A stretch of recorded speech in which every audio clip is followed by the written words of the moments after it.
Mbega baby ubu ngubu nawe ubonye umupapa ugiye kuza kuyobora, havuyeho bamatse ibihugu. Matse ubwo aragiye, mwabonye papa. Ubwo ni mu idini ryabo neza, ni muri hose. Si umunyagatulika se, si umupapa. Abapapa hari abandi bantu babagira. Hari igihe bashaka kwikuraho bagashinga iryabo. None ntawarijamo. Rakaraka. Kananga ko mutemera. Ubu ntabwo wemeye kuza urahanura nk'abapene. Apana, nta muntu abanyagatulika ntabemera ibintu by'abantu bahanura ngo baboneke. Abangaba rero nibyo byabazanye. Iyo rero ariko bimeze ubonekeko, bagusaba kuja yewe no kwa musenyeri hari no kwa papa, ibyo bintu bakabyemeza, ubundi bakakubwira ati bakabikwemerera nyine.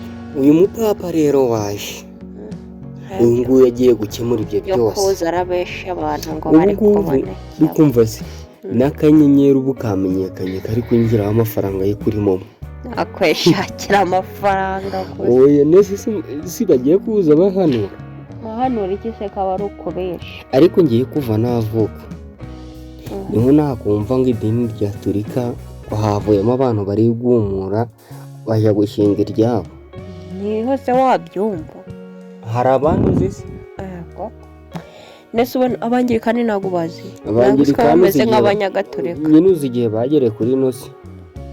neze kuvuga ngo niho wabyumva, niho nabyumva, niho nabibona, niho wabyumva igihe byaberetse angirikani uzi igihe yegereye mu Rwanda wowe. Neza igihe yagereye mu Rwanda, none ntabwo biko ari iyo muyikurikiza Gatulika. Ntabyo uzi uretse kubyumva. Ibi rero urabyumva ko byabaye rero nabo bashaka gushinga idini. Urabizi uzi icyatumye bigumura kivuga nyine. Urabona mbere nta muntu wari wemerewe gusoma ivanjiri usibye musenyeri wenyine. Rero nibyo byatumye Martin Luther King ashinga idini, ashinga angirikani. Martin Luther King Jr. Uyu twize ngo nyine niwe washinze idini ry'abangirikani. niwe wahise yikumura ku Gatolika ashinga angirikani. nyine bangaga yuko ivanjiri. Ibi ngibi rero byabaye mu Rwanda, njye ndabizi. Uyu ni umupapa bimitse, kandi Kiliziya Gatulika yabaye arabawe kabiri se. Ndikubwira ngo n'akanyenyeri ko kumukandira ku mafaranga idini ryabo. Nese ko ari idini ryavuye kuri Gatulika. Niba bavuze ngo umugabo niba yitwa Faustin bagashinga buhake, ntibari kwemera umupapa w'umwirabura. Uyu mugabo yavuze ati njyewe ibintu by'Roma ntabwo ndi kubyemera. We teranya abakirisitu, barangije guterana bavuga ati igitekerezo cyanjye ni iki. Abakirisitu barashima. Nawe ubu n'umugore uri kumwambika bya biboro babambikaga mu izosi, ntabwo nzi uko byitwa, ndi umunyagatulika. Bari kubimwambika pe, akanyenyeri kakanzwe. Ariko uke bapapa bagara abasaza mwe bafite n'igipara, bambaye n'uturineti. Rero n'uyu ni kameze. Reba nese ukabese bari kwerekana uyu nanutse koko ntabwo arya se umuntu utekereza uzi ngo ntabwo. Noneho Kiliziya Gatulika ngo yohereje imyenda niyo bari umva nyine nkubwira. Kiliziya Gatulika yohereje intuza, yohereje niba ari indorerezi zo kugira ngo barebe umupapa wimitswe mu Rwanda. Ubu bahungabanye, ubupapa ari kuvuga ati ubu barampiritse pe. igihugu kimwe se cyagwiriye. Ubu se ni bitewe n'amategeko bari kugenderaho. Hari n'ibindi bihugu birumva amategeko yabo bikavuga ati ariko wamugani koko, bakaba biyometse kuri koko abaforowazi bagiye kuboneka batari benshi. nta muforomo. Ariko nanone kuva navuka mbese yarasanzwe ari umupadiri wenda. uri kubaza nde? Ni umukirisitu usanzwe, Umukirisitu wemera Imana wigiriraga amabonekerwa ariko akaba akabura aho yabonekera. abwira abandi bakirisitu Mbese niba rero kutari ukubesha ari ukubonekerwa ibyo kubesha, kuki atagiye ngo avuga ati aje kwa Musenyeri? ibyo biri kwirirwa biramunyuza kure se ari muri kiliziya agomba kubivugira aho ari kubibonera. ukumva ugomba kubivugira aho ari kubibonera. Ubu rero icyo nakubwira cyo ni uko mu Rwanda hari papa w'abanyagatulika, ni Roma hakaba papa w'abanyagatulika. Icyo cyo ukimenye ucyumve neza uko urugutura,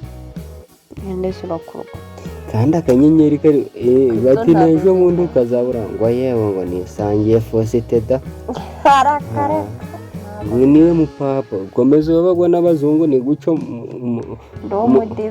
mukomeza gakuba ntacyo uwo ari we wese, ariko ufite ugutwi niyumve. Uyu mupapa rero aho nabonye amavideo ye, nabonye ari kuyimikwa n'abagore. Gusa n'abagore be, abagore wese agira abagore bangahe? umuntu asagira umugore. Umupapa se yemerewe kugira umugore? Ubwo tuvuga yuko yari asanzwe nta mugore. Ubu niba nta mugore yari afite, hari igihe bashize umupapa w'umugabo. Ubu niba nta mugore ako yari amufite, ubwo nabyo kiliziya, iyi kiliziya ye igiye guca kirazira.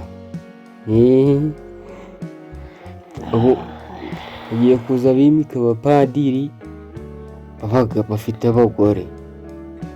Aha ni sawa, ariko ubundi bari barababoshe kwangwa nakozana umugore. Byanditswe muri Bibiliya ngo mubyare mwororoke mugwire nk'umusenyi wo ku nyanja. Abandi umva ahantu seke akwajya umenya Yesu ubundi bayoba baha bayashira he?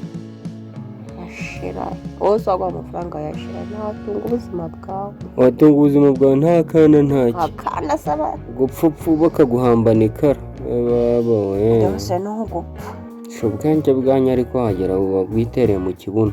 Uyu mupapa rero ibyo byose agiye kubihindura.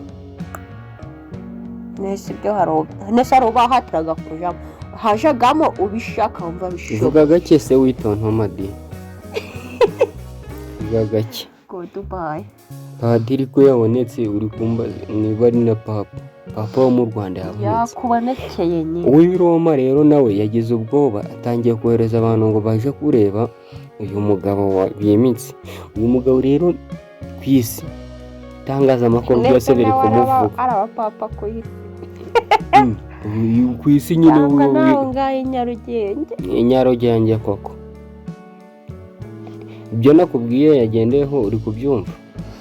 Byagendeyeho nawe. Abatemera ibya Kiliziya Gatolika rero abatarabyemeye babivuga. Abatarabyemera barajija kuri uyu nguyu papa mu Rwanda. Kabisa congratulation umugabo wazi n'ubwenge.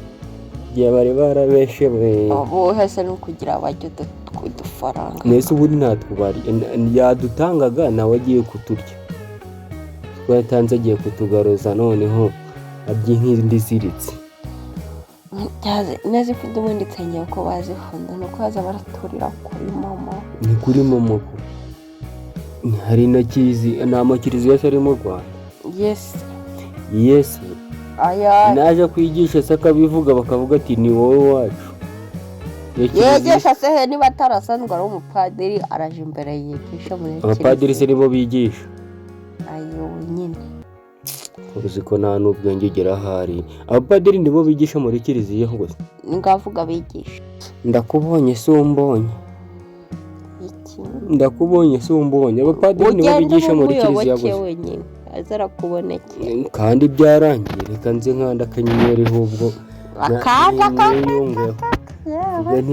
Urakaza neza niho twe twarabuze ubundi abazungu batuyobora nkande. Nubwo ari bo bazanye amadini. Barabajana. Bande. Oyo no mugabo. Buri wese ku giti cye. Kwa giti cye kandi azagenda ukwe. Ndi kumufurowinga koko. Hari cyase kirimo.